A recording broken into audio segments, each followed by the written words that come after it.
The morning her brothers came to divide what was left of her father's life, Clara Mae Holloway stood at her kitchen sink and watched the frost thaw on the windowpane. She watched the way the ice loosened at the edges first, the way it surrendered to something it could not fight, and she thought that grief worked the same way. It did not dissolve all at once. It let go in pieces, slowly, from the outside in. No, until one morning you woke up and realized the window was clear, and you could not remember exactly when the cold had gone. She dried her hands on the dish towel and looked at the calendar on the wall. 6 weeks since the funeral. 6 weeks since she had stood at the graveside in the gray November wind, while the pastor spoke words she could not hear over the sound of her own heartbeat. 6 weeks since the earth had closed over Raymond Holloway, and the world had simply kept moving as though it had not swallowed something irreplaceable. The coffee on the stove had gone cold. She poured it out and did not make more. There was no time for coffee this morning. Her brothers would arrive by 9, and they had already decided most of what would happen before they got there. That was the way with Dale and Preston. They decided things in advance and then arrived to confirm the decisions they had already made. So Clara had learned that about them a long time ago, back when they were children dividing Halloween candy, back when they were teenagers splitting the work of the farm, back when they were grown men sitting around their father's table talking about what would become of things when the time came. They had always known what they wanted. They had always known how to take it. What Clara wanted, she had never quite figured out how to say out loud. She was 39 years old, and her life wore its hardship plainly, the way old furniture wears its scratches without apology. The house she rented on the west side of Culver Creek was small, the kind of small that meant you could hear everything from every room, that meant her daughter Lily's coughing at night carried through the walls like a voice asking questions Clara could not answer. The rent was $460 a month. And some months that number was a wall she threw herself against and barely climbed over. She worked 26 hours a week at the dry cleaners on Birch Street, pressing other people's good clothes with hands that had grown rough and red from the steam. She took in alterations on the side, bent over a sewing machine at the kitchen table after Lily was asleep, squinting under the single bulb until her eyes burned. She was not a woman who complained. Her father had raised her not to. Now Raymond Holloway had believed that complaint was a form of waste, that energy spent lamenting was energy stolen from doing. He had said it so many times over the years that it had become less a lesson and more a piece of furniture in her mind, always there, unmovable, something she arranged her life around. But there were nights, the hard nights, when Lily's asthma flared and the inhaler was running low and the pharmacy was not yet open, and the money in the account was not enough to cover both the prescription and the electric bill. There were nights when Clara sat at the kitchen table and felt the silence of the house pressing in like water, and she understood for the first time what drowning might feel like. Not the violent kind, the quiet kind, so the kind where you simply stop being able to breathe and no one around you notices because, from the outside, you still look like someone standing upright. She had been standing upright for a long time. Raymond Holloway had been the one person who knew the difference. He had known without being told. He had called on Sunday evenings without fail, his voice carrying the particular warmth of a man who had nothing to prove to anyone, or who had arrived at the place in life where he could simply be himself. He asked about Lily first, always about Lily, then about Clara's work, then about the heat, or the cold, or whether she had eaten anything decent. He listened in a way that most people had forgotten how to listen, with his full attention, without the restlessness of someone already thinking of what they would say next. He had been a fisherman all his life, the way some men are painters or preachers, so not as a hobby, but as a vocation, as the language through which they understood the world. Every Saturday from April through October, he had driven the 20 miles to Lake Heron, with the old brown tackle box rattling in the bed of his truck. and he had spent the day on the water in a way that Clara had always envied, without being able to name why. There was something about the stillness of it, the patient waiting, the willingness to simply be present without needing anything to happen. And he had tried to teach her when she was young. She had not been patient enough. She had fidgeted and talked and startled the fish, and Raymond had only laughed, not with disappointment, but with the pure delight of a man watching his daughter be exactly who she was. He never made her feel like failing at fishing was a failing at anything that mattered. That was the gift of him. That was what she had lost. The knock at the door came at 8:53. Dale first. Then Preston's truck pulling up behind, the chrome catching the pale winter light. Clara let them in without ceremony, the way you let in weather. They were big men, both of them, broad through the shoulders the way their father had been, though they had none of their father's stillness. Dale moved through every room as though assessing it. Preston spoke before he had fully closed the door behind him. "You eat," he said. I'm fine." "We should go through everything today and get it done," Dale said, already looking past her toward the hallway, toward the rooms beyond. "No point in dragging it out." Clara had nodded before she meant to. She was doing that more lately, agreeing to things before she had fully decided whether she agreed. It was the exhaustion that did it, the way fatigue filed down the edges of a person's resolve until they could no longer feel where their own will ended and other people's began. The phone had rung twice that week before this morning, once from Dale, once from Preston, and the calls had been almost identical in their content and their tone, the way conversations are when they have been coordinated in advance. The estate needed to be settled. The house would need to be listed by spring if they were going to get a decent price before the market shifted. Their father had not left a detailed will, only a handwritten document that a notary had stamped and filed, and the document had divided his property in thirds without specifying which third went to whom. That ambiguity, Clara had come to understand, was not an oversight. It was an invitation for her brothers to define the terms. She had not pushed back on the phone. She had said yes and fine, and I'll be there.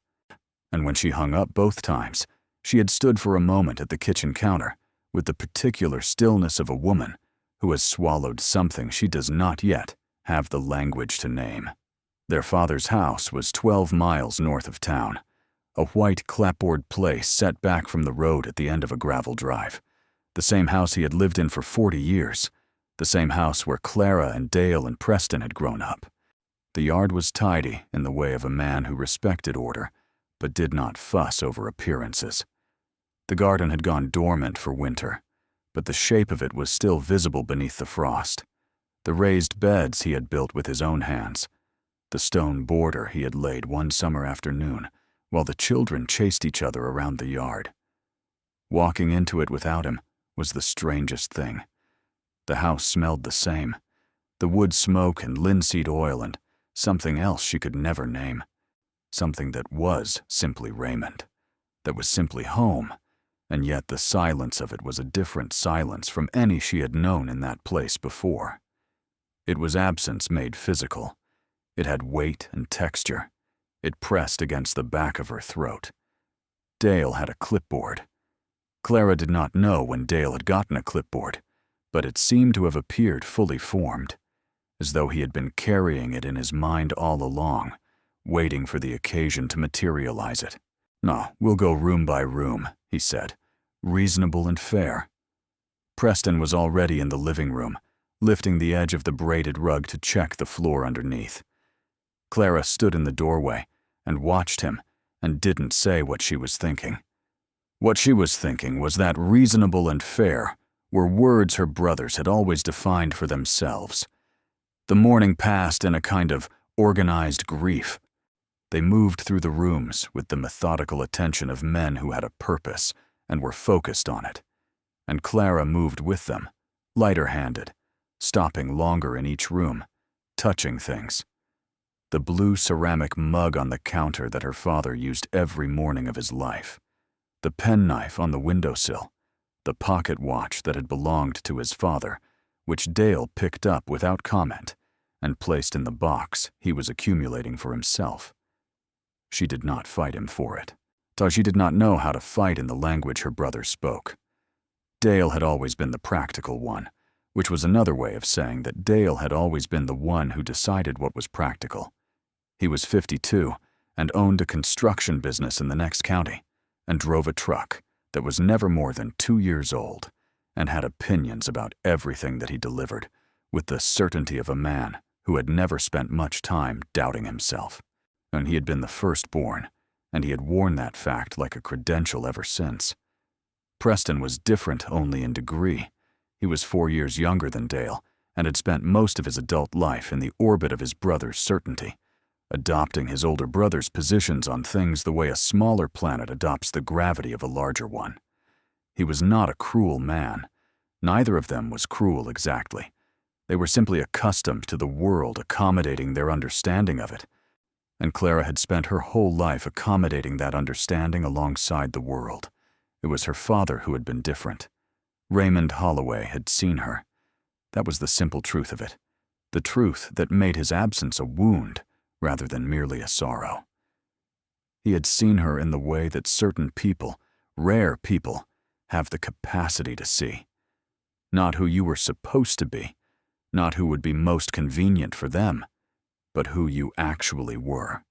She had felt it in the particular quality of his attention, in the way he listened, in the way he asked questions that assumed she had answers worth hearing. She had not understood, until he was gone, how much of her sense of herself had been held up by that seeing. How much lighter the world felt when the person who truly knew you was no longer in it. In the kitchen, Dale picked up the hand-painted bread box her mother had made before she died and placed it without ceremony in his pile. Clara opened her mouth and closed it. The bread box had sat on that counter for 31 years. She had eaten toast from it every morning of her childhood. She could still feel the smooth, painted wood under the flat of her hand, the particular resistance of the latch. She said nothing.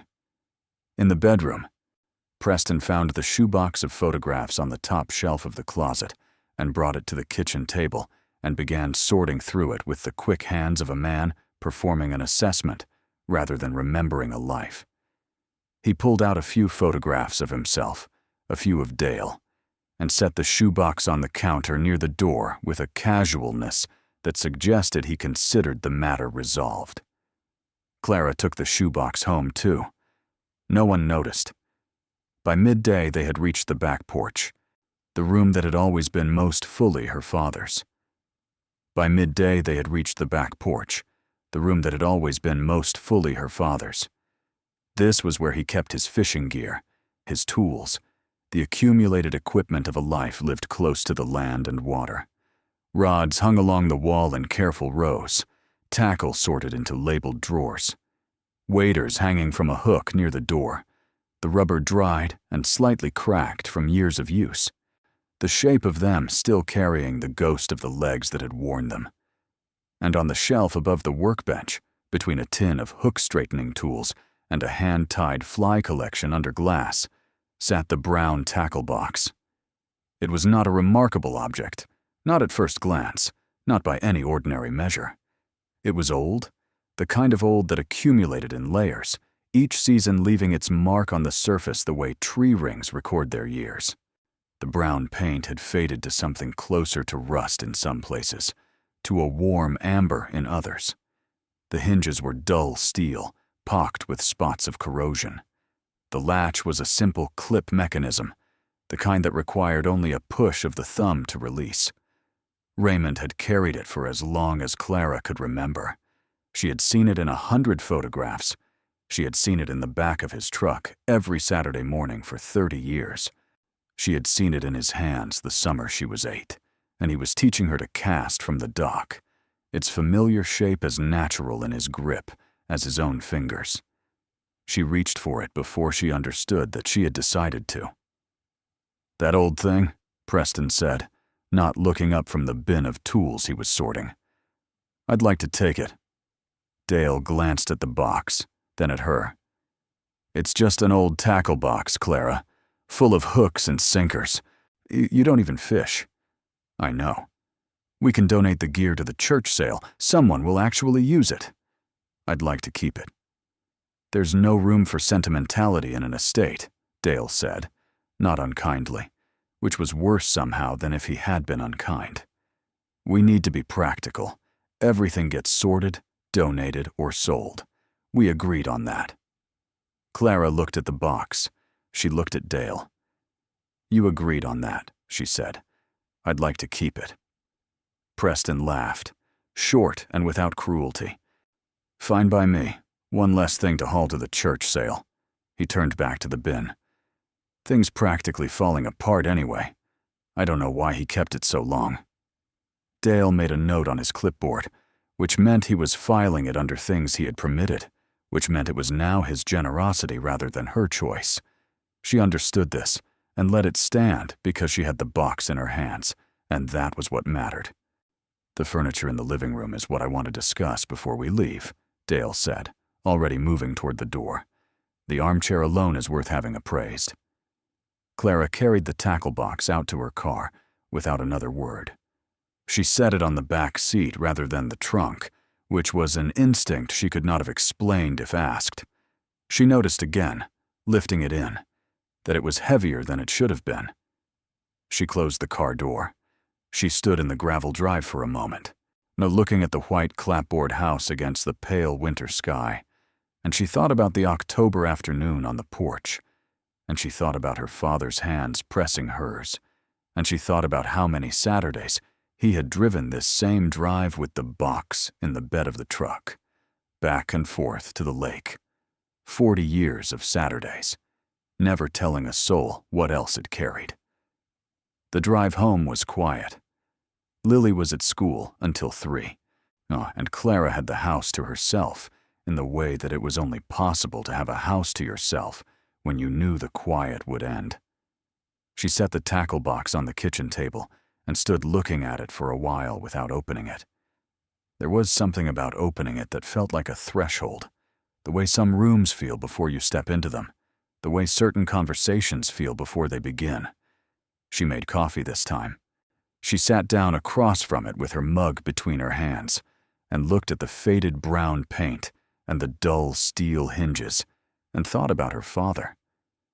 She thought about the way he had moved through his life, unhurried, certain of his own direction in a way that she had always admired and never quite inherited. He was a man who wasted nothing, who repaired rather than replaced, who believed that the things you kept and cared for over time became something more than objects. They became records, so they became the physical residue of your attention. This box had his attention for 40 years. She pressed the thumb latch and lifted the lid. The interior was organized with the particular logic of a man who had used these tools so many times that the system had become second nature. The top tray held the small things, hooks sorted by size in individual compartments, a small case of split-shot sinkers, a tube of hook-sharpening compound, a pair of needle-nose pliers in a leather sleeve. Everything clean, everything in its place. The tray lifted out on hinges to reveal the deeper interior, which held 2 rows of lures sorted by type, a spool of leader line, a small folded laminated card with knot diagrams that she recognized as the one she had given him for Christmas when she was 11 years old. She picked up the knot card and held it. The laminate was yellowed at the edges, slightly warped from moisture, but intact. He had kept it. Of course he had kept it. He kept everything she gave him.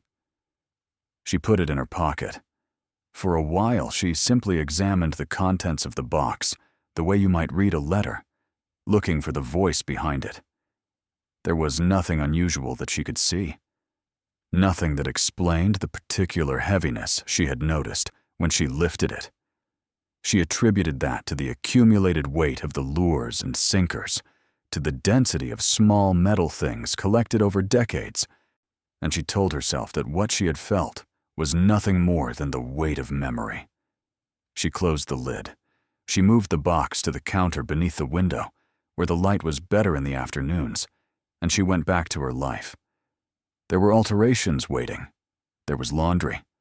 There was the grocery list she had been putting off, the careful arithmetic of what was necessary and what could wait. She did not open the box again that day, but she looked at it. Throughout the afternoon, between tasks, she found her eyes returning to it the way the eye returns to any unfamiliar object in a familiar room, the way attention is snagged by things that are new. It sat on the counter in the pale winter light, and something about it held her gaze in a way she could not entirely account for. That evening, after dinner, after Lily was in bed with her book, Clara came back to the kitchen and stood before the box in the silence of the house. She opened it again.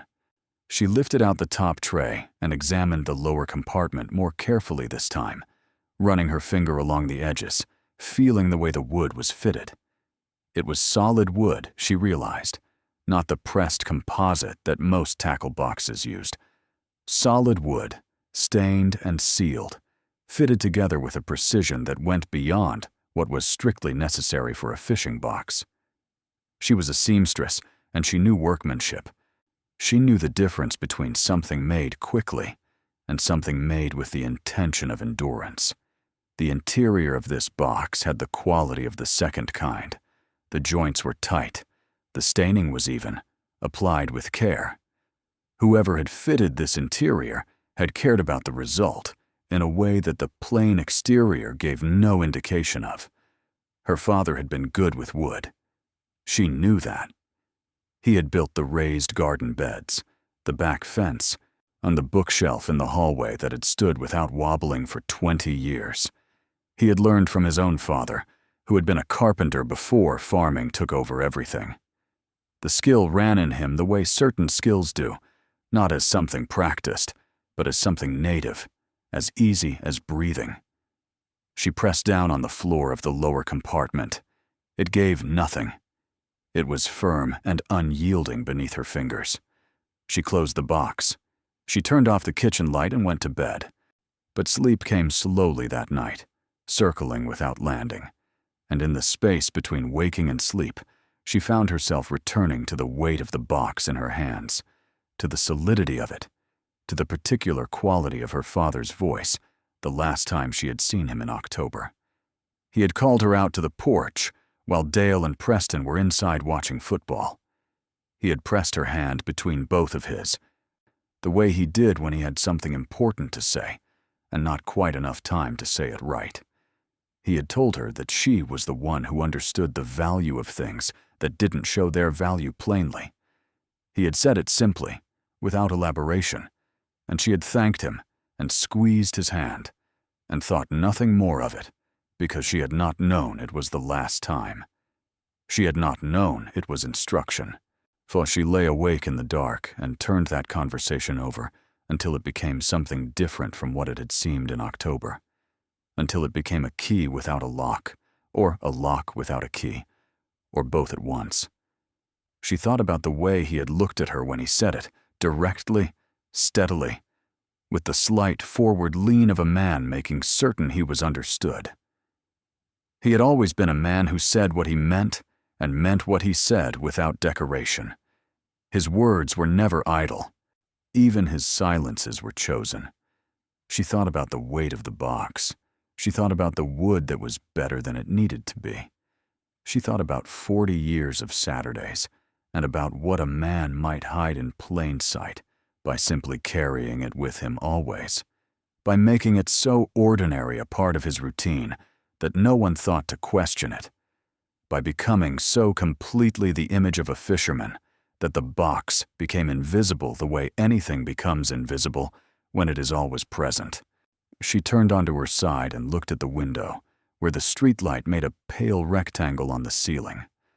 Lily coughed once in the next room and settled back into sleep. The refrigerator hummed. The house breathed its familiar nighttime breath. She could not sleep. At 2 a.m, she got up, wrapped herself in the robe her father had given her 2 Christmases ago, and went back to the kitchen. In the morning, she called in to work and took a sick day. She had not taken a sick day in 14 months. She sat down at the kitchen table with the tackle box before her and a cup of coffee at her elbow, and she began to examine it in the way she examined the seams of a garment when the stitching was wrong, slowly, systematically, without skipping over anything because it seemed too small to matter. She measured the interior depth of the lower compartment with a ruler from the kitchen drawer. Then she measured the exterior depth of the box below the tray level. She did this twice, to be certain. The numbers did not agree. The interior was 3.5 inches deep. The exterior was 5 3/4. She set the ruler down on the table. She sat very still for a moment in the morning quiet of her kitchen, with the frost on the window beginning to thaw at the edges, and she felt something shift inside her chest. Not hope, not yet, but the precursor to hope, the hollow space that opens up when a person first understands that what they believe to be a wall might in fact be a door. 2 1/4 inches.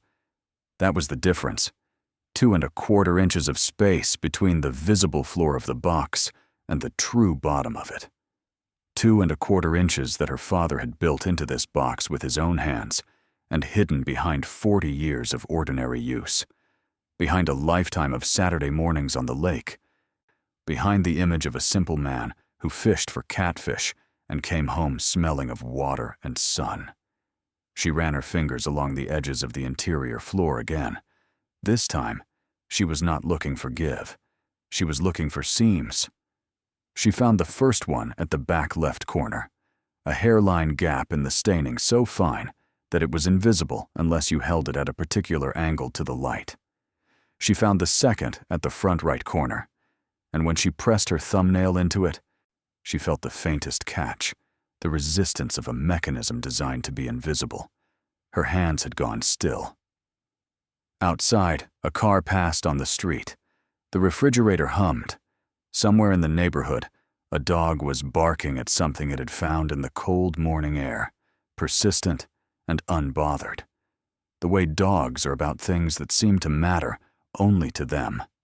Clara Mae Holloway sat at her kitchen table with her dead father's tackle box open before her, and she pressed her thumbnail into the hairline seam at the front right corner, and she felt the mechanism resist, and then, with a sound so small it might have been imaginary, give. The floor of the lower compartment lifted a fraction of an inch on the left side. She stopped breathing. She sat with her hand hovering above the box, and she did not breathe, and she did not move, and she heard her father's voice saying, for as clear as though he were in the room with her, "You are the one who understands the value of things that don't show their value plainly." Slowly, with the care of a woman who has learned that the things you rush toward are often the things you lose, Clara slipped her fingers under the edge of the lifted floor. She had no way of knowing, in that moment, what she was about to find. She had no frame for it, no prior experience to draw on, no map for the territory she was entering. She knew only that her father had built this place in secret, had hidden it for 40 years beneath the appearance of an ordinary life, and had left it to her with nothing more than a quiet sentence spoken on an October porch as instruction. She lifted the false floor, and the light coming through the frost-edged window fell across the interior of the hidden space below, and what she saw there made her set the floor panel down on the table beside her with hands that she could not quite keep from trembling. She did not reach into it. Not yet. She looked. The space beneath was lined in dark felt, the kind of felt used by jewelers and watchmakers, the kind that cradles things without bruising them. And against that dark felt, fitted into the space with the same precision that characterized everything her father had ever built or kept or cared for, was an arrangement of objects so utterly at odds with the battered fishing box that contained them that for a moment Clara's mind refused to make sense of it, the way the mind sometimes refuses to process what the eye is plainly seeing, because the eye and the mind are not yet in agreement about what is real. Coins, rows of them, thick and heavy, each one nestled in a small felt cradle of its own. Gold, plainly gold, the color of it unmistakable even in the pale winter light, the gleam of it soft and deep in a way that the imitation of gold is never quite able to replicate. She had seen gold jewelry all her life, and she knew the difference. This was the real thing. Beside the coins, occupying the right half of the false bottom, a stack of documents, thin and rectangular, sealed in a clear protective sleeve that had kept them safe from moisture and time. She could see through the sleeve without lifting it out, could see the formal printing on the topmost document, the official seals, the careful typeset numbers, and at the very back of the space, fitted into a shallow carved groove in the felt, a small leather pouch tied at the top with a cord, its surface worn smooth with age, its shape irregular and lumpy in the way of a pouch, whose contents are neither flat nor uniform. Clara sat looking at these things for a long time without touching any of them. The coffee at her elbow went cold. The frost on the window continued its slow thaw, so the dog in the neighborhood, having resolved whatever matter had concerned it, went quiet. She thought about her father. She thought about 40 years of Saturday mornings. She thought about a man who had carried this box to the lake every week for 4 decades, who had set it in the bed of his truck and driven down the same road and sat on the same dock in the same patient stillness, and who had known all along, every Saturday morning, on what was underneath the hooks and sinkers and the laminated knot card his daughter had given him when she was 11 years old. She thought about Dale and Preston. She thought of Dale standing in her father's kitchen with a clipboard, moving through the rooms with the brisk efficiency of a man settling an account. She thought of Preston laughing at the old tackle box, his voice carrying the easy dismissal of someone who has never had to look closely at anything to find its value. "That's fine by me. One less thing to haul." She heard it again the way you hear certain words again in quiet moments, the words that would have stung if they had landed, but hadn't landed because she had already been turning away. They had not wanted the box. They had not seen it. They had looked at the faded paint and the dull hinges and the battered exterior, and they had seen exactly what it was designed to make you see. An old man's fishing tackle, worn down by decades of use, and worth nothing to anyone except for the small currency of sentiment that her brothers had never had much patience for anyway. Her father had known them. He had known them as well as he had known her, and he had built accordingly. She thought about the word reasonable and the word fair, and the way her brothers had used those words that morning, with the confidence of people who had already decided what they meant.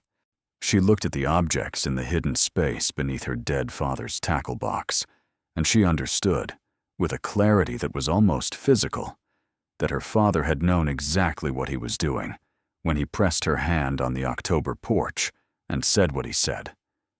He had known where the box was going. He had known who would take it home. He had been waiting for her to find this. The only question that remained, for the question that had replaced all her other questions as completely as a rising tide replaces a beach, was what, exactly, she had found. She reached into the space with careful hands and lifted out the protective sleeve of documents first. She laid it on the table beside the open box. Through the clear sleeve she could read the header on the topmost document, and she read it twice before the words settled into meaning. She set the sleeve down. She looked at the ceiling for a moment, the way a person looks at the ceiling when they are trying to locate themselves in reality. Then she looked back at the document. She picked up the phone. She set it back down. She picked it up again. Her daughter's school would not let out until 3 o'clock. She had the whole day ahead of her, the whole quiet house, the whole pale winter light coming through the thawing window. She had time to think. She had time to understand what she was looking at before she said a word to anyone. What she did not have was anyone to call who would not, in one way or another, take this from her. She thought of Dale's clipboard. She thought of Preston lifting the edge of the braided rug. She looked at the coins in their felt cradles, at the formal seals on the documents, at the worn leather pouch and its irregular weight. And then Clara Mae Holloway, who had learned to stand upright under burdens that would have bent most people, who had spent nearly 40 years being the quiet one, the accommodating one, the one who nodded before she had finished deciding whether she agreed. She put the false floor back in place and closed the lid of the box and sat for a long time in the silence of her kitchen. She was not going to tell Dale. She was not going to tell Preston.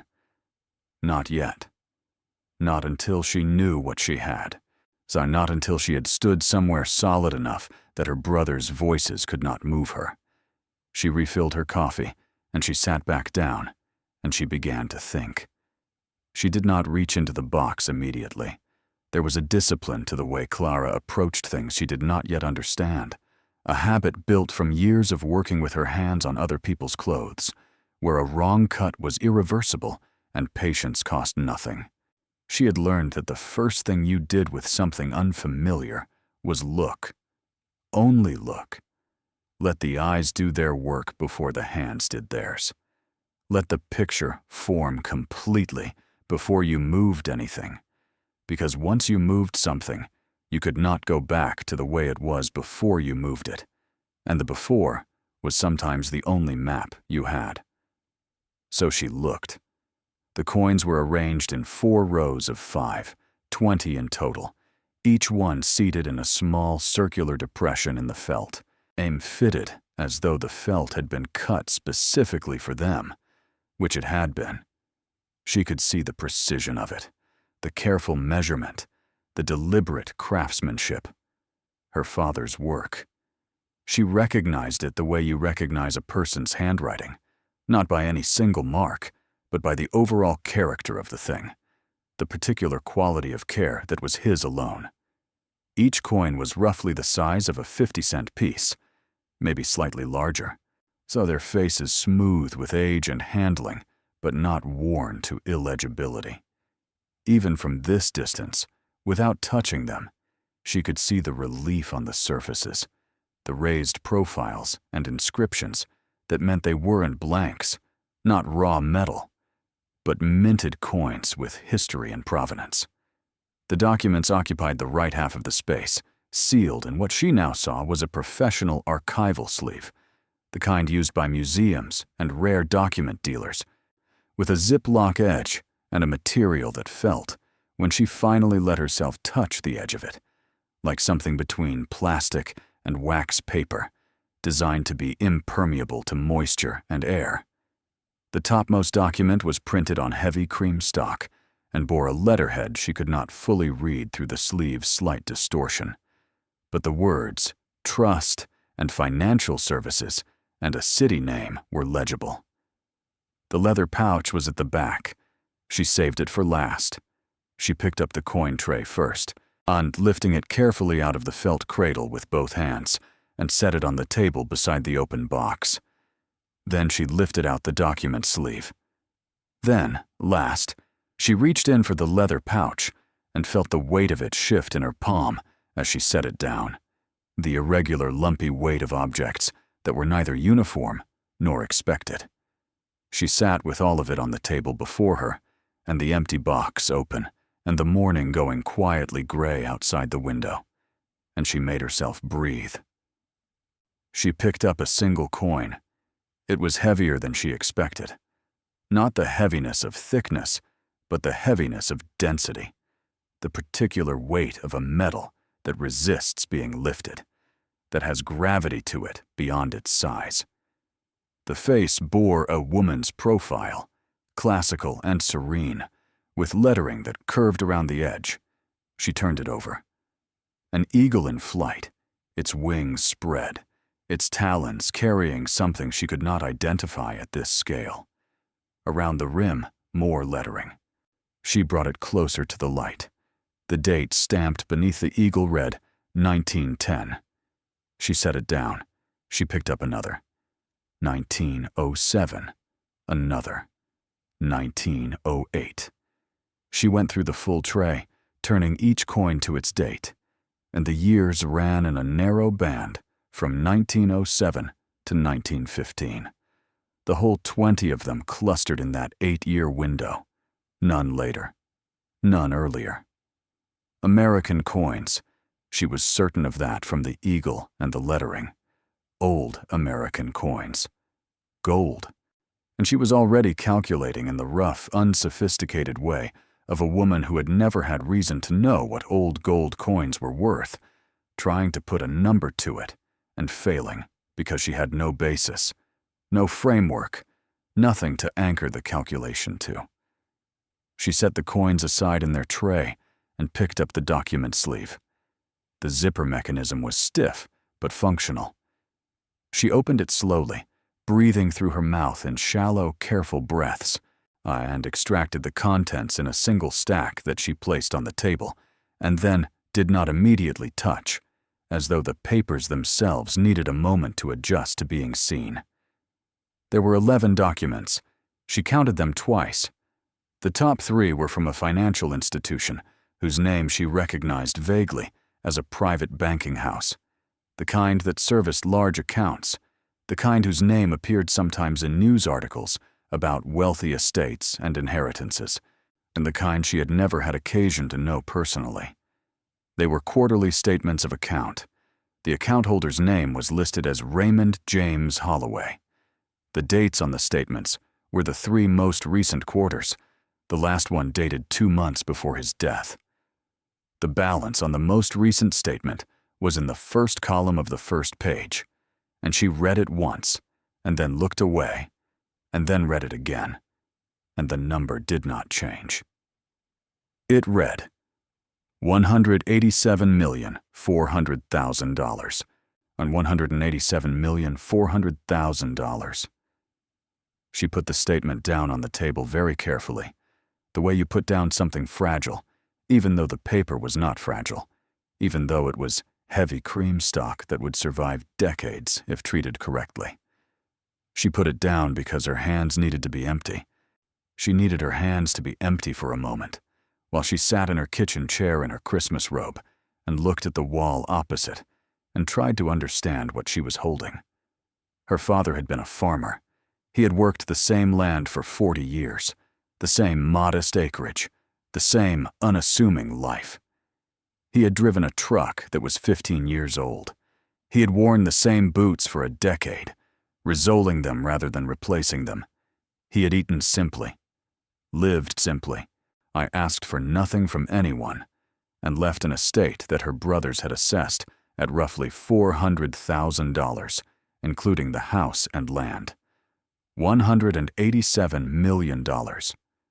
She counted the zeros.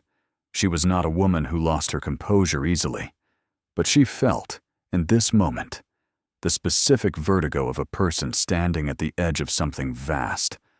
Looking out at a distance they did not yet have the depth perception to measure.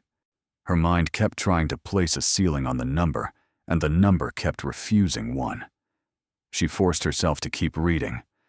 The next documents were the source of the account, and here the story began to take shape in a way that was almost more astonishing than the balance itself. Her father had been the primary beneficiary of a trust established in 1971 by his own father, Harold Raymond Holloway, who had apparently been a different kind of man than the quiet farmer his grandson had understood him to be. Harold Holloway had worked in the oil industry in the 1950s and 1960s, had acquired mineral rights in parts of western Oklahoma and eastern Texas at a time when such rights were undervalued, had sold those rights at the peak of the 1970s oil boom, and had placed the proceeds into a trust that had been growing, compounding, carefully managed by a private banking house, on for more than 50 years. Raymond had inherited the trust and its contents at 23 years old. He had never touched the principal.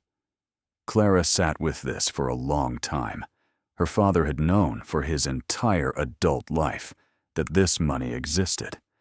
He had lived next to it the way you live next to a river, drawing from it only what he needed, letting the rest run, tending the bank rather than the water. And he had lived in the clapboard house and driven the old truck and worn the rizzled boots not because he had to, but because he had decided to. Because the life he wanted was the life he lived, not the life the money could have bought him. She understood him more completely in this moment than she had ever understood him while he was alive. She turned to the next document. This one was different from the financial statements. It was handwritten, on plain white paper, so in her father's careful schoolboy script, the letters formed with the deliberate precision of a man who had learned penmanship in a time when penmanship was still taught as a discipline. It was dated 2 years ago, and it began with her name. Clara. She read it standing up, because somewhere in the middle of reading, she had risen from the chair without noticing, and by the time she noticed she was standing, she had already read too far to stop. He explained everything: the trust and its origin, the banking house and how to contact them, the account number and the access codes, written plainly in his steady hand, the instructions for transferring primary beneficiary status, which required a specific form and a specific process that the bank would walk her through. He told her the name of the attorney in the next county, who held the supporting documents and who had been waiting for her contact. He told her about the coins. They were St. Gaudens double eagles, he wrote, the most beautiful coins ever minted by the United States Treasury, designed by the sculptor Augustus St. Gaudens at the personal commission of Theodore Roosevelt, who wanted American coinage to reflect the beauty of the country's ambition.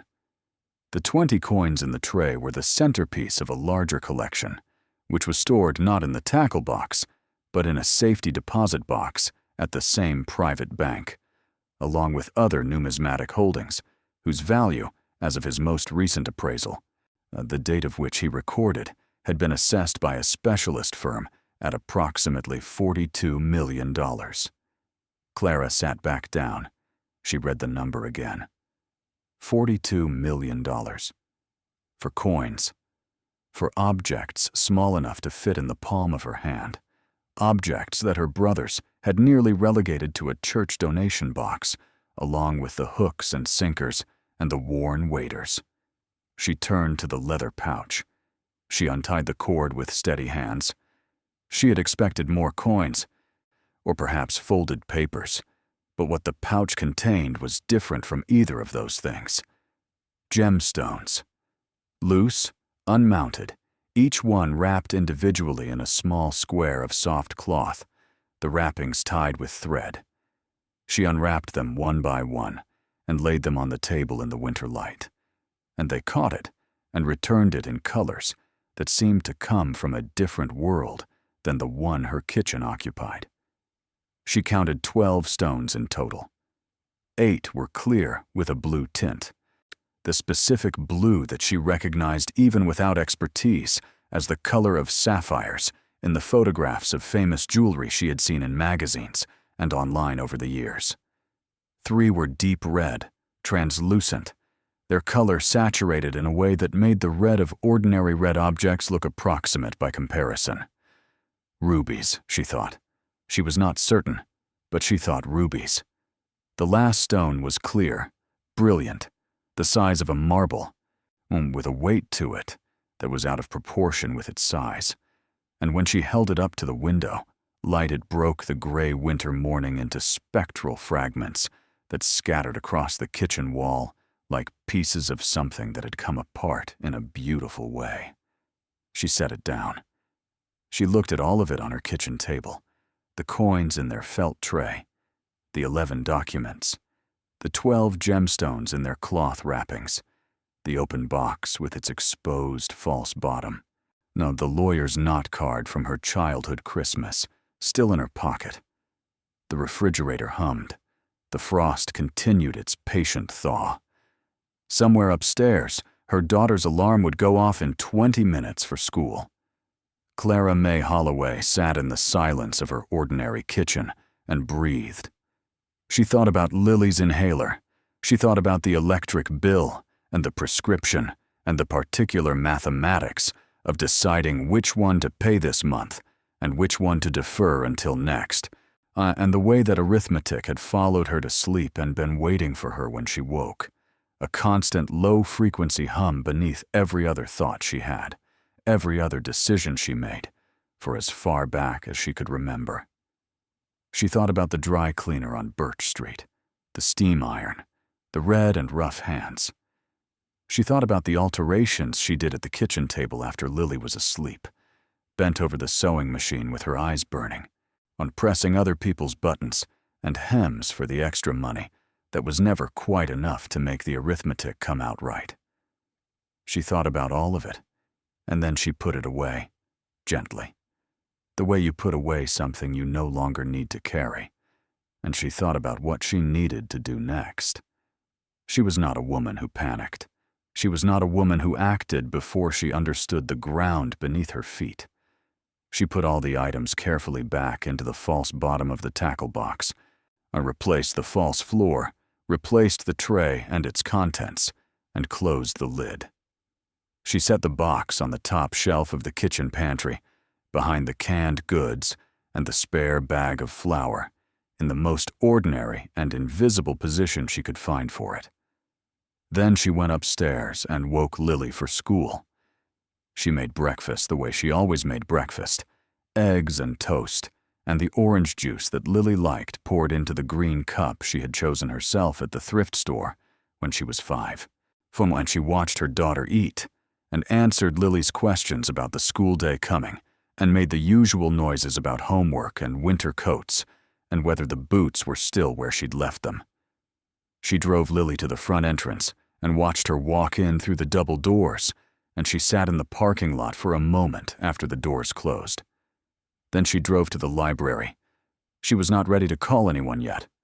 She was not ready to walk into a bank or a lawyer's office or anywhere that required her to present herself as a person who knew what she had, because she did not yet know what she had in the sense of knowing it with precision, with certainty, with the kind of factual ground beneath her feet that her brothers' voices could not erode. She needed to know before she spoke to anyone what she was talking about. She needed to be so certain of the facts that doubt could not find a foothold. She spent 4 hours in the library. She began with the coins. She found numismatic reference books in the rare collectibles section, their spines uncracked and their pages stiff with disuse. And she sat at one of the long tables and read about St. Gaudens's double eagles until she understood them not just as objects, but as artifacts. The double eagle was a $20 gold piece, minted primarily between 1907 and 1933. The series, designed by Augustus St. Gaudens at Roosevelt's direction, was considered by collectors and scholars alike to be among the most artistically significant American coins ever produced.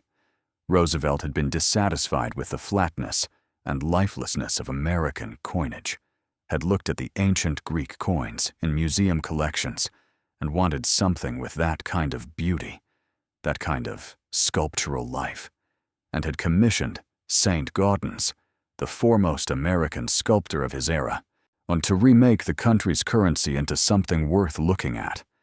What St. Gaudens produced in the years before his death had been declared by the Treasury and by collectors across the decades since to be exactly that. Coins so beautiful that they had been removed from circulation, not because they failed, but because people kept them instead of spending them, because to spend them felt like a waste. The earlier dates, the 1907 and the 1908, were in some cases the most valuable of the series, depending on variety and condition, with certain specimens having sold at major auction houses for amounts that required her to read the numbers twice, 3 times, arranging the zeros in her mind like furniture in a room she did not yet know how to inhabit. She found price records for recent auction results, She looked at the high end of the range for the dates she had found in the tray. She looked at the midpoint and the low end as well, because she was a practical woman, and she needed the full picture, not only the peak. She did not add the column up in the library, because she did not want to do that math in a public place where someone might see her face when the total appeared. She moved to financial research next. She found articles about private banking houses and trust administration, about the compounding of inherited wealth over decades, about the general principles of how money grows in carefully managed accounts over 50-year periods, when it is tended by professionals who understand the full range of instruments available to them. She read about estate planning in general terms, about the mechanisms by which wealth moved from one generation to another, about the ways in which the wealthy structured their holdings to preserve them against erosion. None of it was news exactly, but holding it as information that applied to her own situation transformed it from abstract to visceral in a way she had not anticipated. Each paragraph that had once been a description of other people's worlds was now a description of hers. She had to put the book down twice and breathe. She moved to gemstones last. She found a gemological reference guide and read about sapphires and rubies with the focused attention of a student who knows the examination is tomorrow. And she read about what determined their value, about saturation and clarity and origin, about the stones that came from the Kashmir region or the Burmese mines, or the Ceylon sources that were associated with the finest quality specimens in the collector market. She read about unheated stones versus treated stones, and why the distinction mattered enormously in terms of value, a distinction she would not be able to make with the naked eye, but which an expert could determine. She read about the diamond, about the 4 criteria by which diamonds were graded and valued, about the particular significance of a stone above a certain carat weight that was also of a certain clarity grade. When she left the library, it was past 1 in the afternoon, and the winter sky had lowered to a flat white that promised snow before evening. She sat in her car in the library parking lot and did the arithmetic. The financial account, $187 million on $400,000. The coin collection, conservatively estimated using the lower end of the auction ranges she had found, and applying them to the 20 coins in the tray alone, before even accounting for the larger collection the documents mentioned. Somewhere between $20 and $40 million, her father's appraisal having set the full collection at $42 million. The gemstones. She did not have the expertise to value them with any precision, and she knew it. But the reference material she had read suggested that stones, of the quality and size she had seen, if they were what she believed them to be, occupied a range that her conservative estimate placed it somewhere between $10 and $20 million. She put the total in her mind and held it there for a moment without flinching. Somewhere between $240 and $250 million. She thought of Lily's green cup. She thought of the steam iron on Birch Street. She thought of Dale's clipboard and Preston's easy laughter and the worn waders hanging from the hook on the back porch. She drove to the bank. Not the private banking house listed in the documents, not yet. She drove to the local branch where she kept her checking account, the account that rarely held more than $300, the account from which the rent and the electric bill and the prescription costs were drawn in a rotation she had memorized without meaning to. She sat in the parking lot of that bank for a long time without getting out of the car. She was thinking about her father's letter. She was thinking about the attorney he had named, the one in the next county who had been waiting for her contact. She was thinking about the importance of doing this correctly, of not stumbling through it unguided, of making sure that what belonged to her was properly established as belonging to her before she said a word to anyone who might contest it. She thought about Dale. She thought about the pocket watch and the bread box and the clipboard and the words reasonable and fair. She drove to the next county. The attorney's name was Margaret Elise Crane, and she occupied a modest suite of offices above a hardware store on the main street of the county seat, a town smaller than Clara's own, quiet in the way of places that have been the same for a long time. The reception area smelled of coffee and old paper, and the woman at the front desk was the kind of efficient and unhurried person who made you feel that nothing you brought to this office would be too much to handle. Clara gave her name and said that her father was Raymond Holloway, and that she believed Margaret Crane had been expecting her contact. The receptionist did not change expression, but something behind her eyes shifted, the particular shift of someone who has been waiting for something without knowing exactly when it would arrive. She asked Clara to take a seat. She picked up the phone. Margaret Crane was a woman in her early 60s, compact and precise, in the way of someone who had spent decades learning to occupy exactly the space she needed, and no more. She shook Clara's hand with a grip that was brief and firm, and she guided her into the inner office and closed the door, and she sat down across the desk and looked at Clara with steady, evaluating attention. "Your father told me you would come," she said. "He said it might take you a few days to find it." Clara looked at her. "He told you about the box." "He did. He also told me that when you came, you would already have done your homework, that you would already know what you were sitting on before you walked through my door." The attorney looked at her steadily. "He knew you well." Clara felt the burn at the back of her eyes that she had been holding off since the morning, and since the moment the false floor had lifted and the light had caught the coins in their felt cradles. She held it off a moment longer. "He said he trusted you," she said instead. "He did me the honor of that trust for nearly 20 years, Margaret Crane said. She opened a drawer and removed a manila folder, thick with documents, and set it on the desk between them. "What we have here is straightforward from a legal standpoint, which your father was careful to ensure. The trust instrument names you as sole successor beneficiary.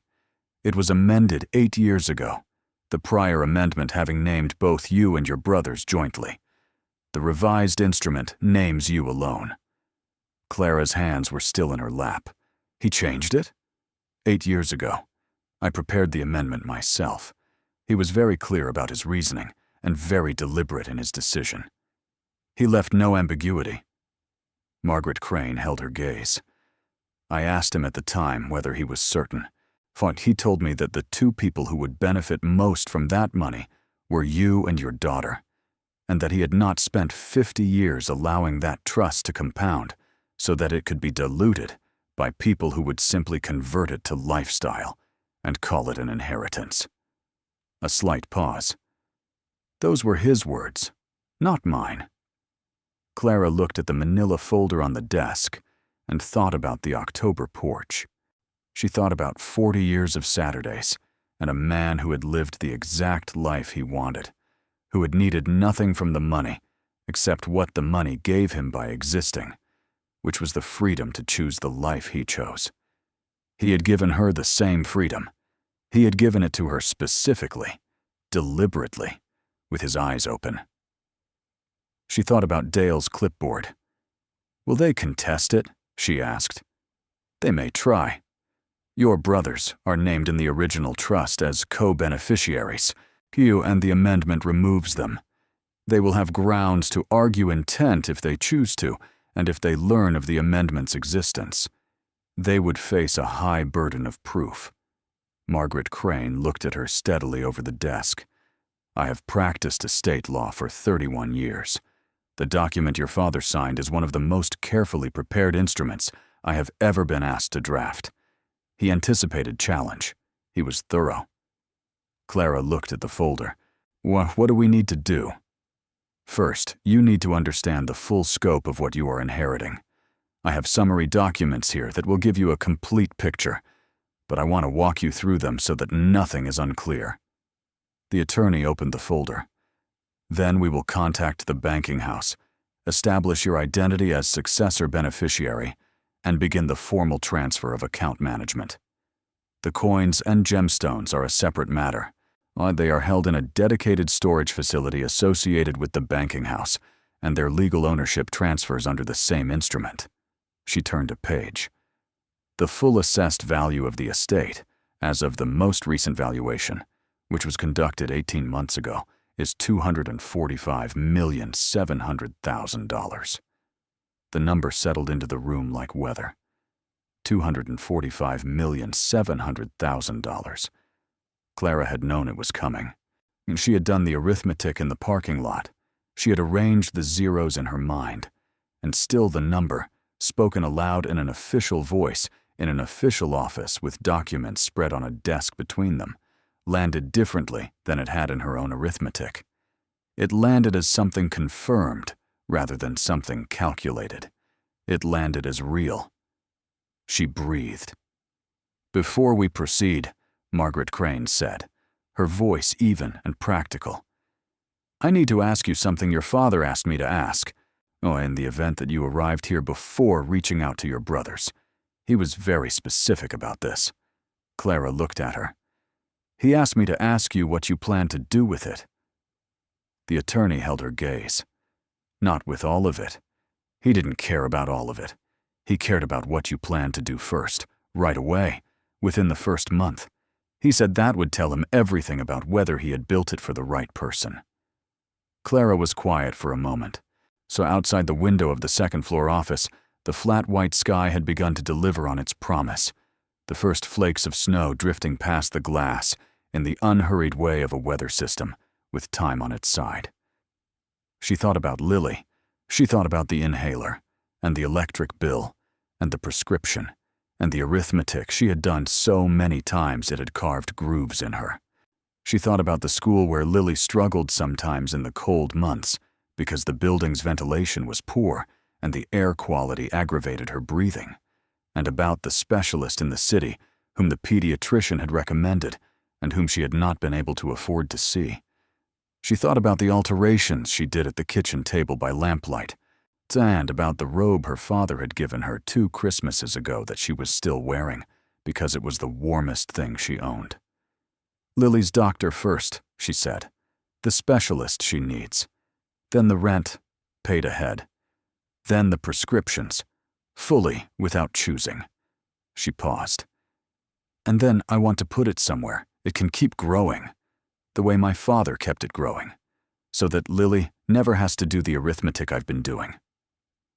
Margaret Crane looked at her for a long moment.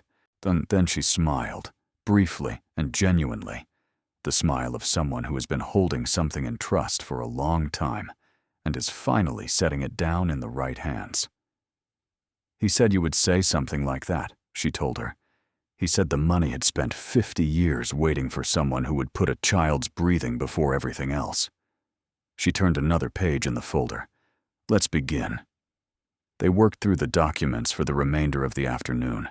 Margaret Crane walked her through each instrument with the unhurried thoroughness of a professional who understood that the person across the desk needed time, not speed.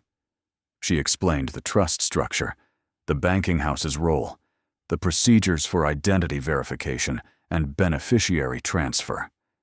She explained the timeline, which was not a matter of days but of weeks, the formal process requiring documentation and signatures and a sequence of legal steps that could not be compressed, but which were, she said, entirely navigable. She had navigated them before on behalf of other clients. She knew the path. She also explained, in the same even practical tone, the matter of Clara's brothers. The amendment removing Dale and Preston from the trust's beneficiary structure had been executed legally and properly, witnessed and notarized, filed with the required documentation at the time of its signing.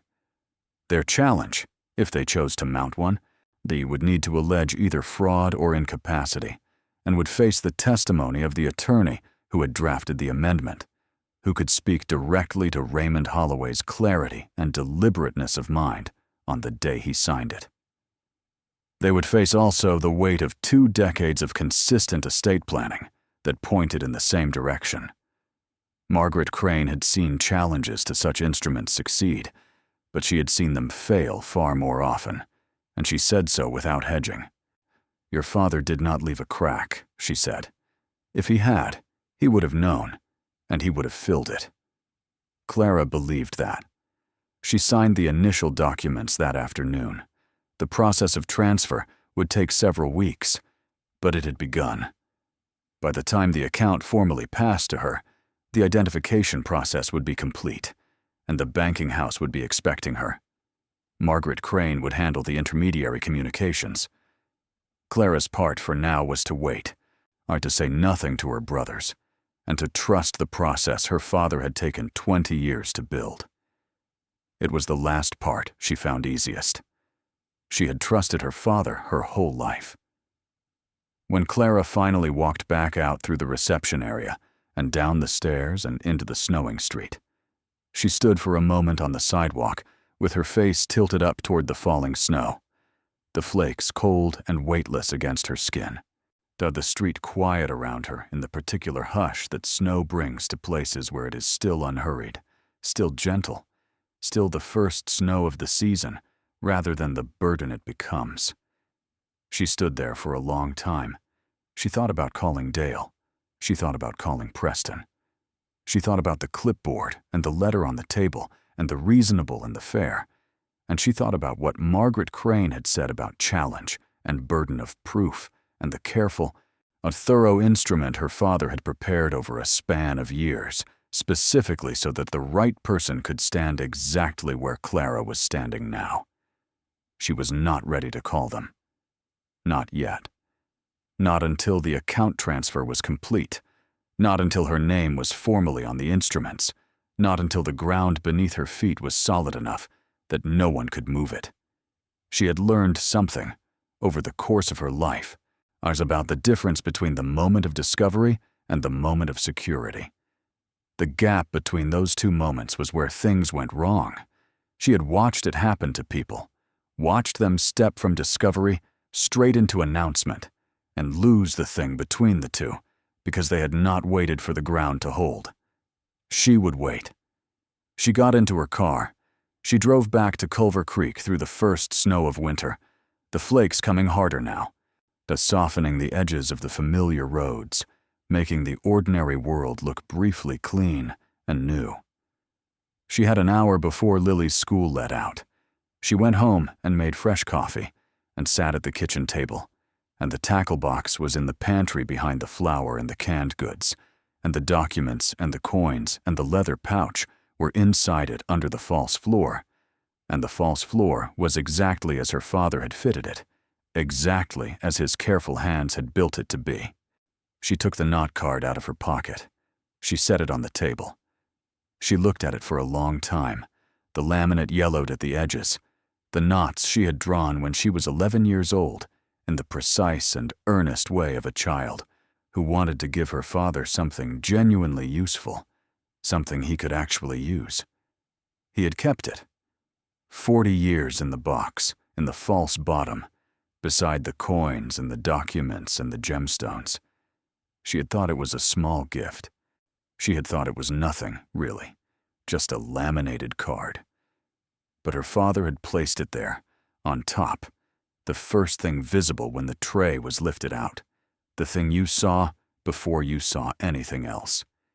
He had put it there the way you put a dedication on the first page of something you have written for someone specific, the way you put a name at the top of a letter. She understood. He had not kept the knot card because it was useful.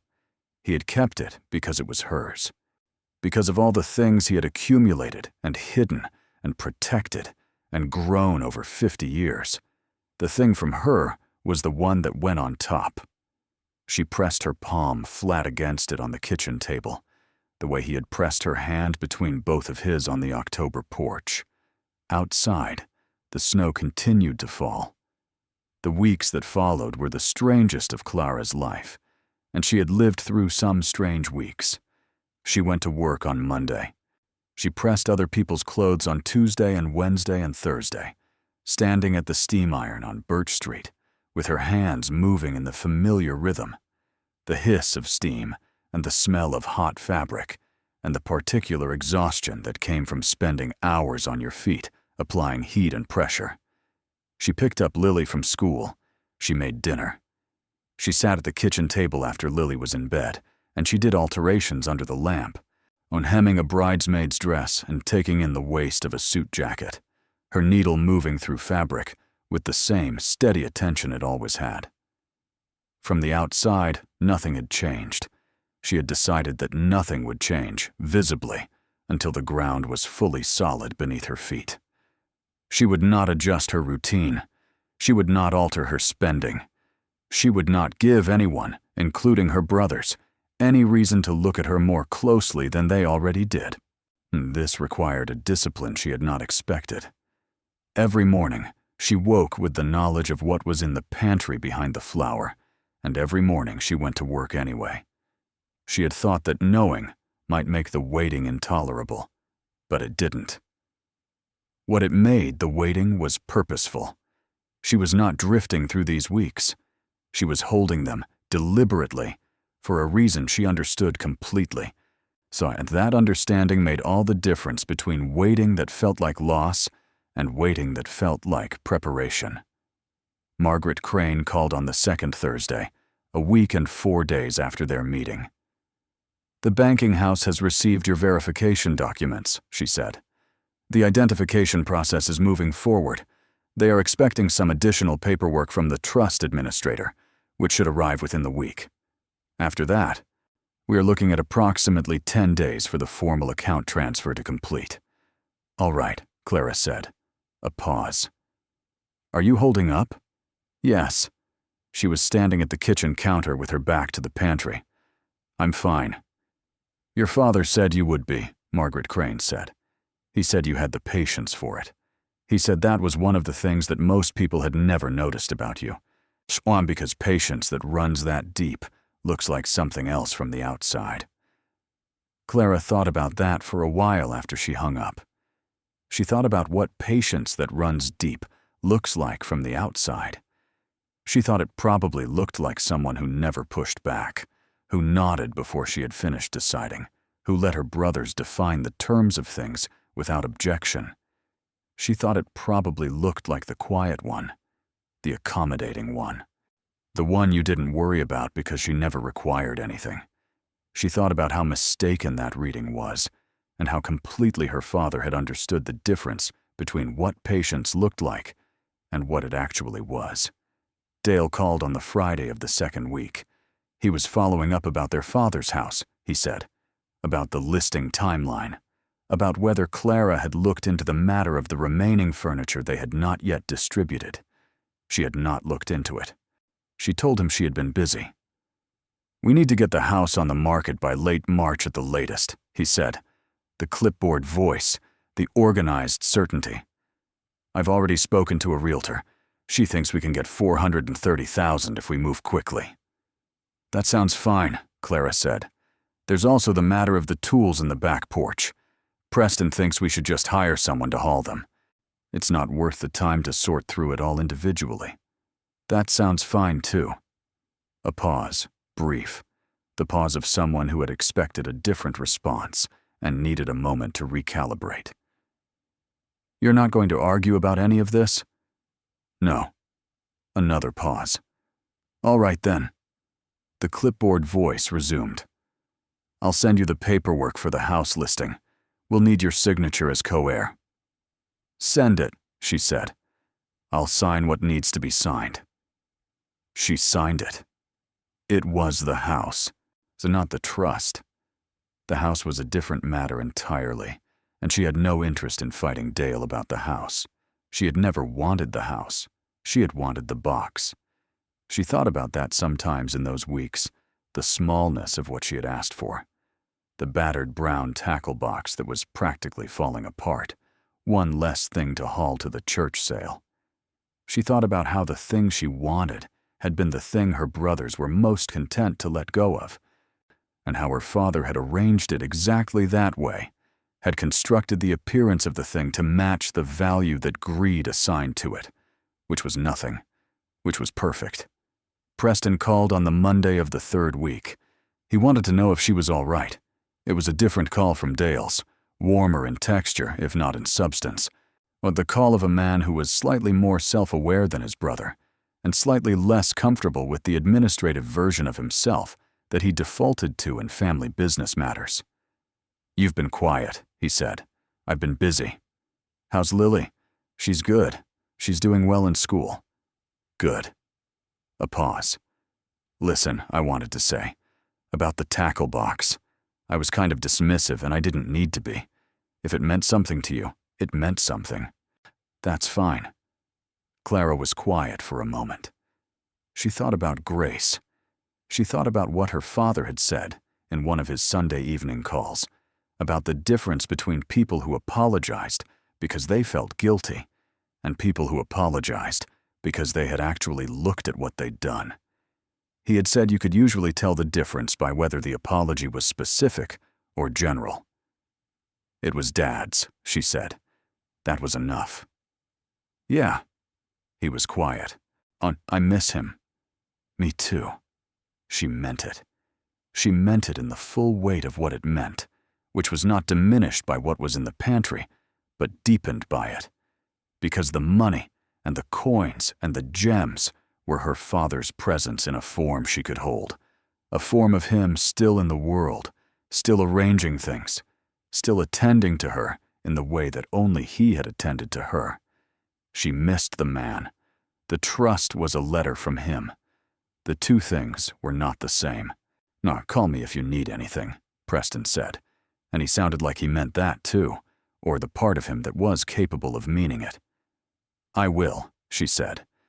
She did not call him. The account transfer completed on a Tuesday afternoon in late January, 23 days after her meeting with Margaret Crane. She received the confirmation from the banking house's client services department in an email that was notable for the mundane formality of its language, and the way significant events are often delivered, not with the weight they carry, but in the flat voice of process completed, transaction confirmed, account now accessible. She was at work when it came through on her phone. She read it in the break room during her 15-minute break, standing next to the coffee maker, her work apron still on, and she read it twice, and then put her phone in her pocket and went back to the iron. She finished the day. She picked up Lily. She made dinner. The same pasta with the jarred sauce that Lily had asked for because it was Tuesday. And Tuesday was pasta night in their household, a ritual so small and unexamined that it had become as reliable as anything in their lives. She watched Lily eat and asked about the school day, and listened with her full attention, the way her father had listened to her, with the conviction that what a child chose to tell you was always more than what it appeared to be. I was always the point of entry to something larger. After dinner, after homework, after Lily was in bed and the house had settled into its nighttime breathing, Clara sat at the kitchen table and called Margaret Crane. "It's done," she said. "I know," Margaret Crane said. "They contacted me as well. Congratulations, Clara." A brief pause. "Your father would be very satisfied." "I know," Clara said. She did know. She could feel it with a certainty that had nothing to do with sentiment, so the certainty of a person who knew someone well enough to know what pleased them, who could identify approval without needing it announced. Her father would have sat with this news quietly, the way he sat with most things that mattered to him, the way he sat on the dock on a Saturday morning in April, with the line in the water and the patience of a man who had learned that the best things arrived in their own time. She held that picture in her mind for a moment. Then she called the specialist. The pediatric pulmonologist her daughter's doctor had been recommending for 2 years was in the city, 40 minutes away, and when Clara called the next morning, the earliest available appointment was 4 weeks out. She made it without hesitation, giving her name and Lily's name and the insurance information that she had already contacted the banking house about updating, a conversation that had been remarkable for its brevity, and the representative on the phone adjusting the file with the efficiency of someone to whom such adjustments were ordinary. She gave Lily's birth date and the referring physician's information, and she confirmed the appointment, and she hung up and sat for a moment with the phone in her hand. 4 weeks. She had waited 2 years. She could wait 4 more weeks. She paid the rent for 6 months in advance. She paid the electric bill, and the water bill, and the gas bill. She went to the pharmacy and filled every prescription that Lily had, the inhaler, and the preventive medication, and the allergy medication that she had been rationing because it was not covered fully, and the copay was $22. $22 that she had sometimes not been able to spare. She filled them all without looking at the total. She paid it, and walked out of the pharmacy in the gray January morning, and stood on the sidewalk for a moment, with her hands in her coat pockets, while she did not do anything extravagant. Not yet. She was still the woman who had spent 40 years learning the value of measured action, who had been raised by a man who could have bought anything and had bought only what he needed.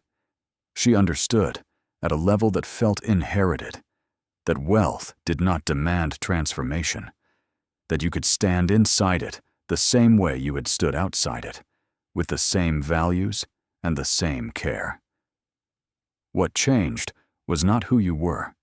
What changed was what was possible.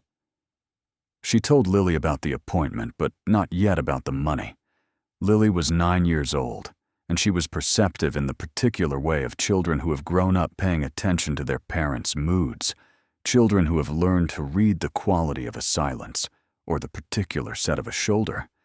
And she looked at her mother with her father's eyes, which was what she had, the dark, patient eyes that went with a kind of steady seeing.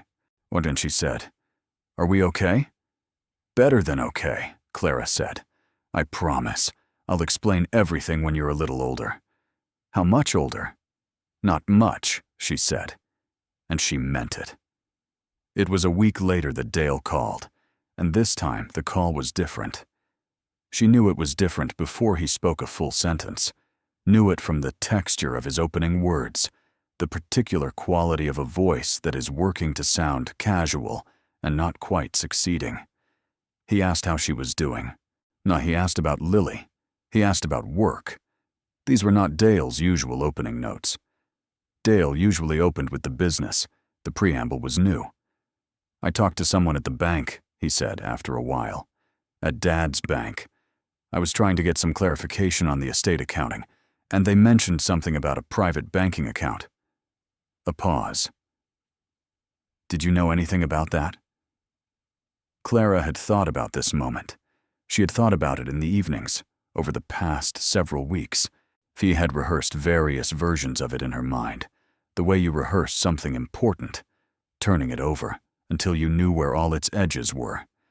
She had thought about defensiveness, and she had thought about anger, and she had thought about the particular temptation, when someone has underestimated you for a long time, to let them feel the full weight of how wrong they were.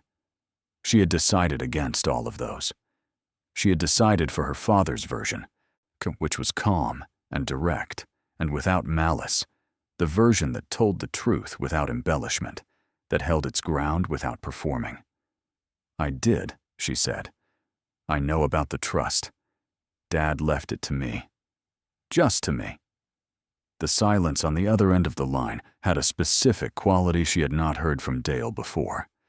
It was not the controlled silence of a man managing information. It was the genuine silence of a man who had received something he had not anticipated and did not yet know what to do with. "What trust?" he said. It was not quite a question.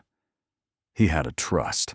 His father set it up in 1971 from oil mineral rights in Oklahoma. Dad was the primary beneficiary, and he amended the instrument 8 years ago to make me the sole successor. It's all documented. It's all legal.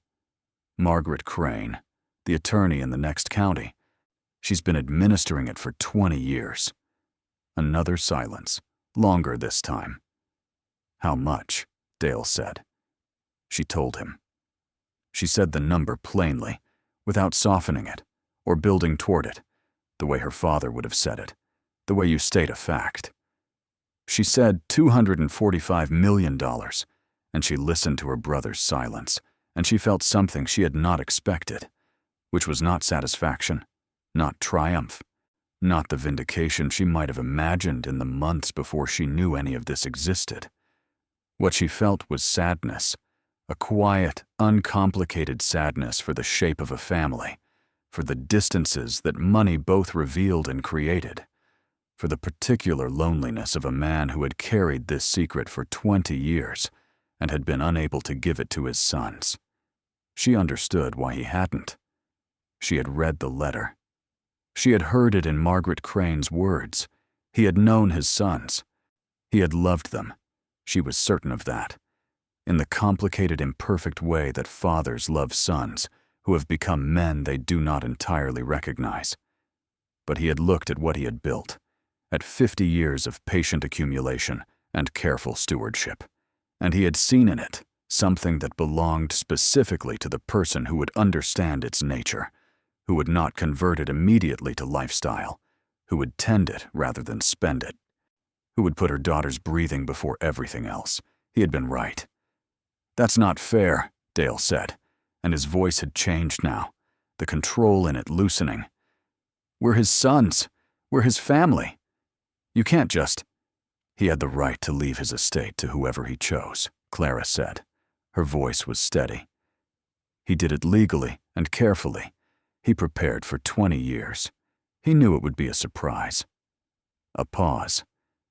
"He loved you, Dale. That's not what this is about." "Then what is it about?" She thought about the knot card.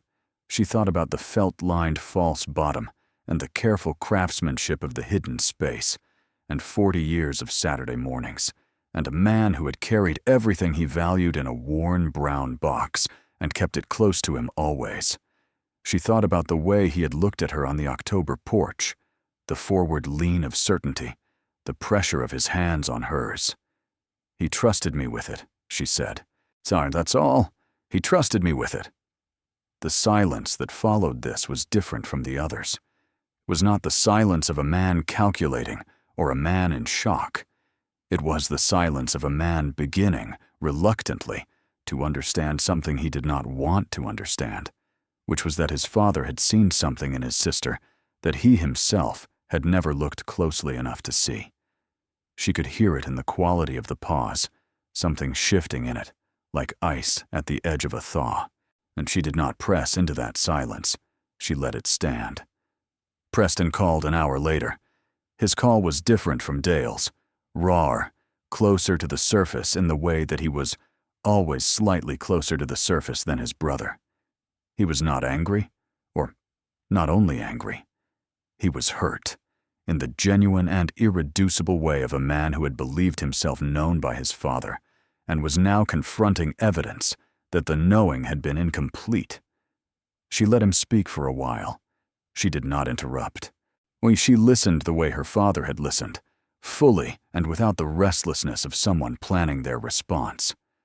When he ran down, when the words had emptied enough for him to hear himself, she said what she needed to say. "Dad didn't do this to punish you," she said. "He did it because he believed this money belonged with someone who would keep it growing rather than spend it. He believed that person was me. That's not a judgment of your worth. It's a judgment about what fits." "It doesn't feel that way," Preston said. "I know it doesn't." "Are you going to share it?" She had thought about this question too. She had thought about it from multiple angles, with the careful attention she gave to things that mattered. She thought about the trust instrument and her father's intentions and Margaret Crane's advice. She thought about her brothers and who they were and who she was. "I'm going to take care of Lily," she said. "I'm going to take care of myself. And then, when I know the ground under my feet is solid enough, I'll see what I can do for people who need it." A pause. "I haven't decided everything yet. I'm still learning what I have."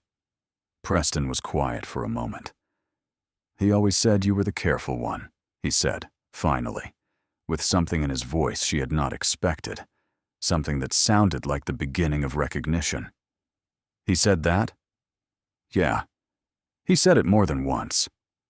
Another silence. "Oh, he said careful was underrated, that most people called it slow when they didn't know what else to call it."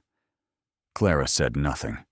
She looked at the window, at the winter light coming through it, the frost long since gone, the glass clear in the pale afternoon. "I need some time," Preston said. "Take all the time you need." He did. Dale retained an attorney within the week, as Margaret Crane had anticipated he might. The challenge was filed in the county probate court, and Clara received the notification by mail in a plain white envelope that she set on the kitchen table and opened with no more drama than any other piece of correspondence. She read it and sent it to Margaret Crane and waited. Margaret Crane was not alarmed. The challenge moved through its preliminary stages with the slowness that legal processes always moved, and Clara continued her life in the meantime with a steadiness that surprised even her. She had expected the challenge to unsettle her, or had expected the arrival of documents and legal language to disturb the equilibrium she had worked to maintain. Instead, she found that it clarified something. Her father had prepared for this. He had prepared for it for 20 years. She was not navigating alone. She was walking a path he had already cleared. The depositions were conducted in Margaret Crane's office over 2 consecutive mornings in late February. Clara answered the questions she was asked with the factual directness she had brought to everything since the day the false bottom lifted. She did not embellish. She did not perform. She described the finding of the box, the measurements, the hairline seam, the false floor, the documents, the banking house, the attorney. She described her father's letter and its contents, quoted from it accurately, without alteration. She described the October porch and her father's words, the forward lean and the pressing of her hand, and the sentence he had said. "You are the one who understands the value of things that don't show their value plainly." The challenge was withdrawn 6 weeks later. There was no announcement, no formal resolution scene, no climax beyond a letter from Dale's attorney to Margaret Crane, indicating that the contest would not proceed. Dale did not call her when it was withdrawn. He did not send a message. The silence on his end was the silence of a man who had accepted something he did not like and had chosen, for the time being, not to speak about it. She did not require his speech. She did not need him to say it out loud. What she needed was what she had, which was the ground beneath her feet and her daughter's appointment with the specialist and the account in her name, and the knowledge, the settled, unshakable knowledge, that her father had known her and had trusted her and had given her, and out of everything he had accumulated and everything he could have done with it, the thing most worth having, which was the chance to build something that would last. The specialist's appointment was on a Thursday afternoon in late February, a cold, bright day. The sky hard blue above the bare winter trees, the roads dry and clear all the way to the city. Clara drove with Lily in the passenger seat beside her, the two of them talking about a book Lily was reading for school.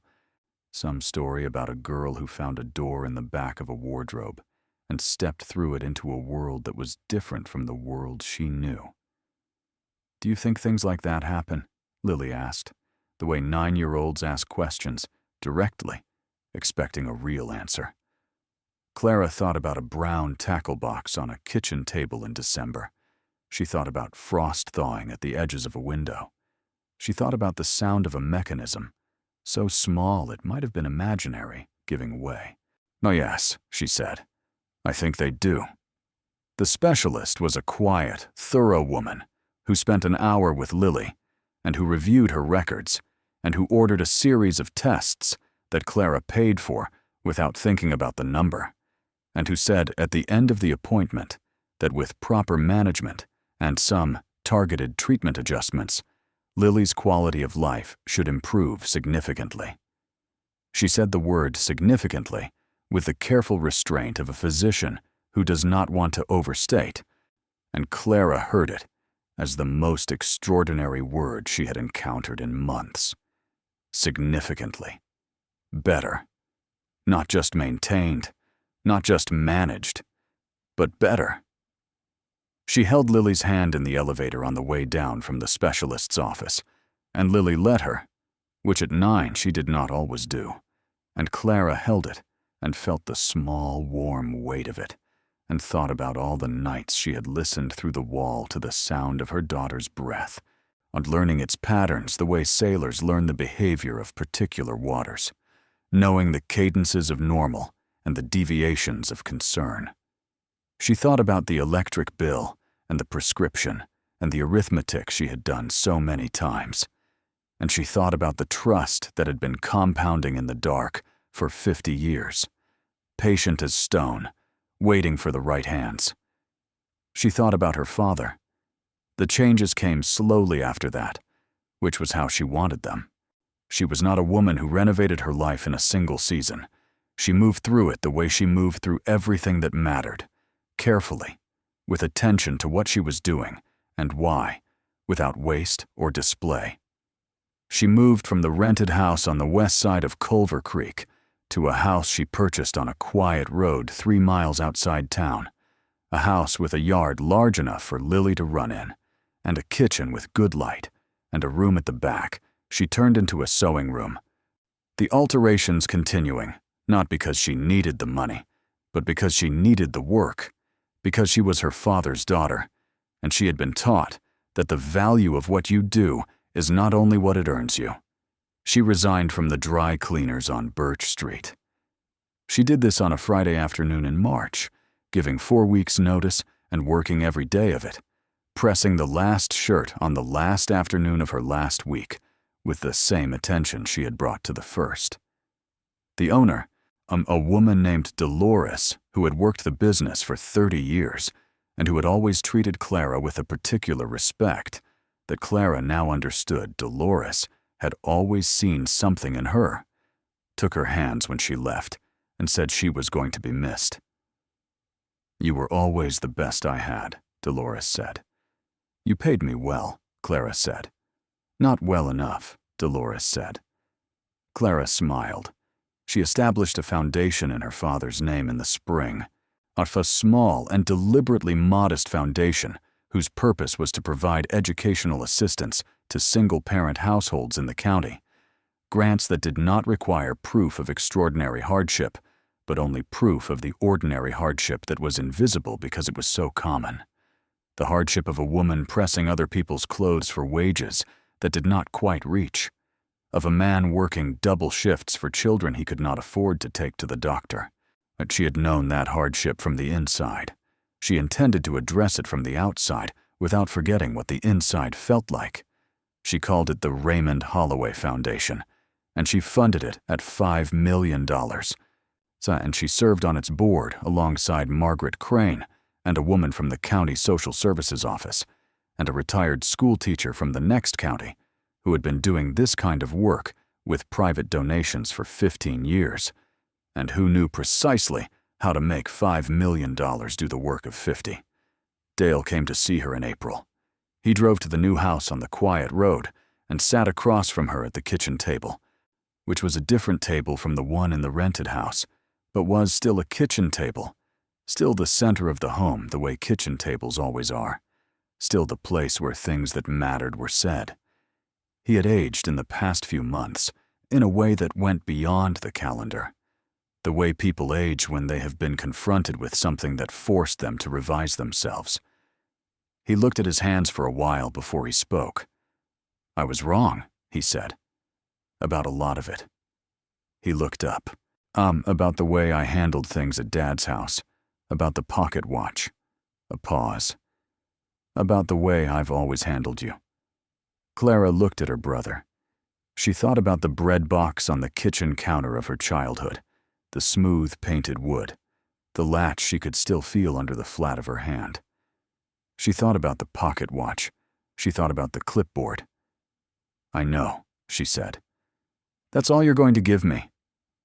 "What else do you want me to say?" He was quiet for a moment. Then, unexpectedly, he laughed, short and rueful and real, the laugh of a man who had recognized himself in something unflattering and had decided, after some consideration, to find it slightly funny. "Dad always said you were the hard one," he said. He said I was the patient one. Same thing, apparently. She made them both coffee, and they sat at the table in the spring light, coming through the kitchen window, and talked for 2 hours. The kind of talking they had not done in years, and maybe decades. The kind that moved around underneath the practical surface of things and touched the actual ground. She did not give him money. He did not ask for it. What he had come for, she understood, was not money, but something older and less transactable. The restoration of something that had been worn away by decades of small assumptions and accumulated distance. She did not give it to him outright. That was not how it worked. But she did not close the door to it either. She left it the way her father left things he trusted to time, which was open, which was patient, which was possible. Preston called that same week. His conversation was shorter and less formal than Dale's, which was his way, and at the end of it, he asked if Lily would want to come fishing sometime, if that would be all right, if she had any interest. He had taken up fishing in the past months, he said, and he was not very good at it, and he thought maybe a kid would enjoy watching someone be not very good at something. Clara told him she thought Lily would love that. She did not say what she was thinking, which was that she heard her father in the offer, heard the Saturday morning, and the dock, and the patient waiting, heard the particular generosity of a man who had understood that the value of fishing was not the fish. She let the thought stand in her mind without speaking it. Some things did not need to be said to be true.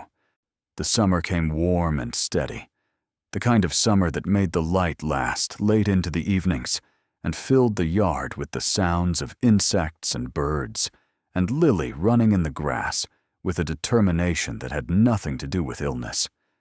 The wheezing almost gone now, the breathing clear and regular, in a way that Clara measured each night from the next room without even knowing she was doing it. Had been measuring for so long that its absence had its own sound, a healthy sound, a sound that meant her daughter was sleeping well and breathing well and was not thinking about her lungs at all. Clara sat on the back steps of the new house one evening in July and watched the light go slowly out of the sky, the blue deepening toward dark in the slow, incremental way that July evenings did, reluctant and beautiful.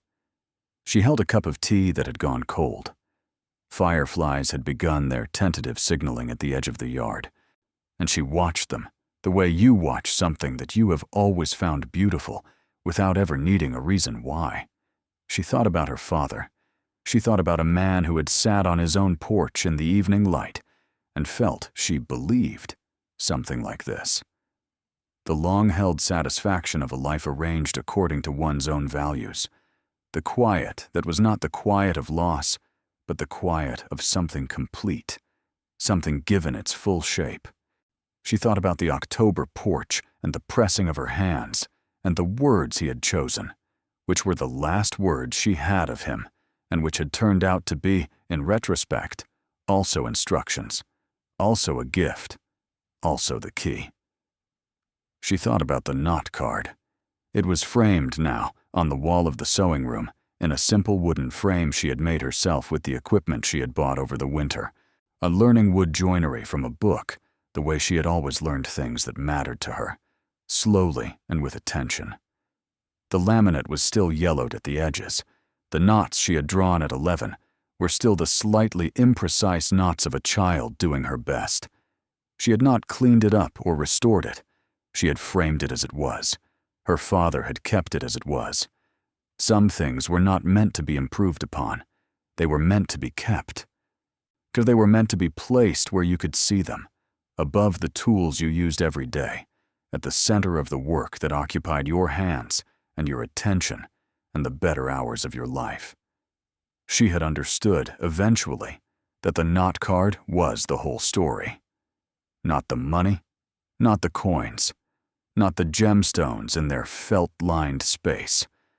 Those were the structure of the story, the frame and the wall and the roof. The knot card was the reason it was built, the evidence of who it was built for, the proof that her father had looked at her and seen her and had spent 50 years slowly arranging the world so that she would be standing in a place where she could finally see herself clearly too. She finished the cold tea. She looked at the fireflies. Lily came out through the back door in her pajamas, her feet bare on the warm step, and sat down beside her without asking permission the way children do when they feel completely safe, when the ground beneath their feet is the kind of ground that does not shift. "What are you thinking about?" Lily asked. "Grandpa," Clara said. Lily nodded, looking at the fireflies with her steady dark eyes. "I miss him." "Me too." "Do you think he knew?" Lily said. "About us? About how things would turn out?"